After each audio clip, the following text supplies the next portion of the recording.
Hey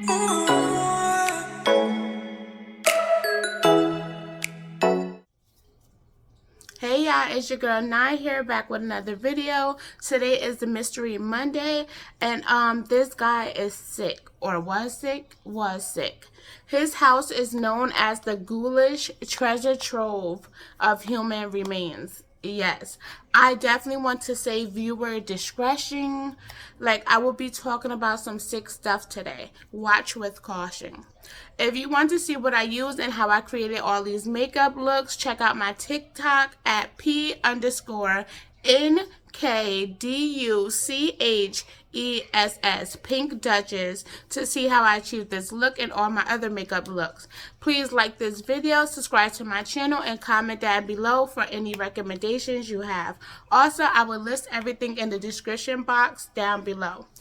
Ed Theodore Gein, also known as the Butcher of Plainfield or the Plainfield Ghoul. Gein's widespread crimes were shut down in 1957. Ed Theodore Gein was born in La Crosse County, Wisconsin on August 27, 1906. He was the baby of the two boys, George and Philip Gein, and his mother name was Wilhelmina Gein had. So Gein's only older brother was Henry George Gein. Yes. It was said that Augusta hated her husband. George was an alcoholic who couldn't keep a job. George worked various jobs. He was a carpenter, a tanner, and an insurance salesman. He also owned a grocery store, but sold it after a couple of years. Soon after selling his business in 1915, George moved his family to live in isolation. They purchased a 155-acre farm in Plainfield, Wisconsin, to get away from the city life. Like, they wanted that farm life. This was the Gein's permanent residence. Augusta would not let Henry and Ed socialize with outsiders or anybody. She would only let them outside to go to school, thank God, and they had to come right back home. Outside of school, Ed and Henry would just spend time doing chores on the farm.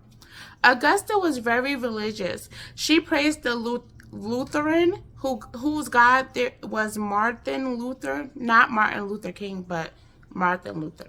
She preached about the evils of drinking and that all women accept herself were promiscuous and instruments of the devil. She will read verses of the Bible from the Old Testament. She will also read the book of Revelation, mostly just going over the deaths and murders. Augusta would punish her boys if they tried to make any friends. I guess she would be like, did you go make any new friends today? And they would be like, yeah, we met such and such. And she would be like, I told y'all ungrateful little asses that y'all don't need any friends. Y'all need Martin Luther or me. Like, you know what I mean? That type of stuff. Ed was a shy kid. Teachers and fellow classmates would say that he would randomly just laugh.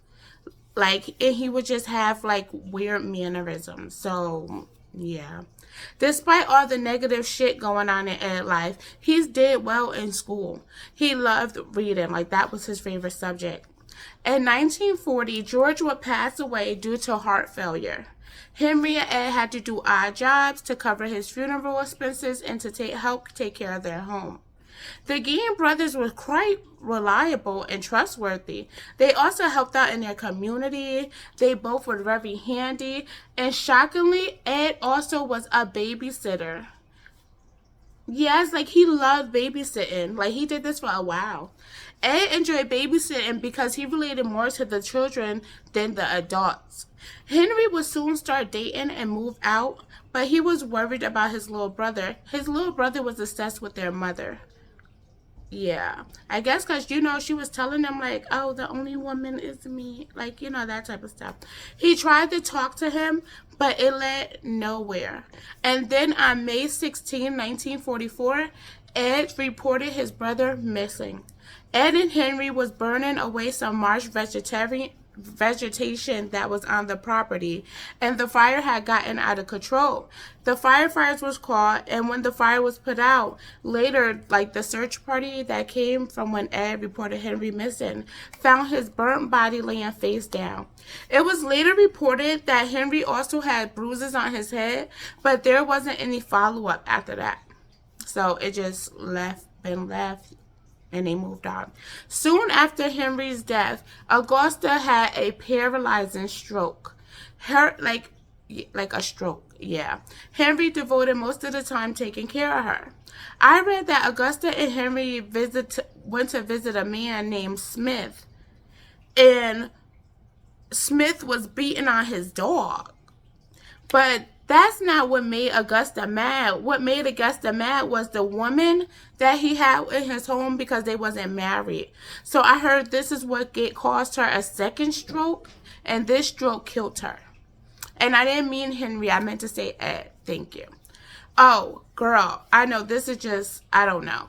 But yeah, like, can you imagine how, like, Ed felt? Like, he finally had his mother alone, and boom, he just lost her.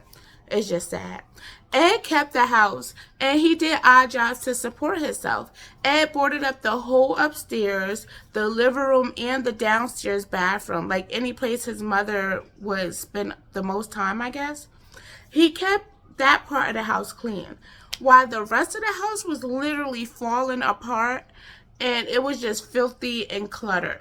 Ed slept in a small room next to the kitchen. He spent most of his free time reading different magazines, and on the morning of November 16th, 1957, a local store owner, Bernice Warden, disappeared. A witness spotted the store van leaving around 9:30 a.m. When Bernice's son, Deputy Sheriff Frank Warden, arrived at the store at 5 p.m., he saw the cash register just open and empty, and he seen blood on the floor. Frank told investigators that Ed was the last customer to come to the store the night before, and he came back for a bottle of antifreeze due to the receipt that Bernice wrote out before the situation. That same day, investigators found Ed at a local grocery store, where they soon arrested him, and when investigators went to go search the Gein farm, they were devastated. They found Bernice's decapitated body in a shed behind the family house. She was hung upside down by her legs. Her chest was cut out like a deer. While searching the family house, investigators found whole human bones, a garbage can made out of human skin, scars all around Ed's bed, female scars with the top sawed off of them, bows that were made out of human scars. Girl, just a whole lot of. The list literally goes on, literally, I didn't list the whole thing. There were pictures of the crime scene, but they threw them out. Ed told investigators during interrogation that between 1947 and 1952, he was exhumed as many as 40 graves, digging out the bodies of the grave. Yeah. He would daze in and out while doing so. He said sometimes he would go home empty-handed. That was a bad thing.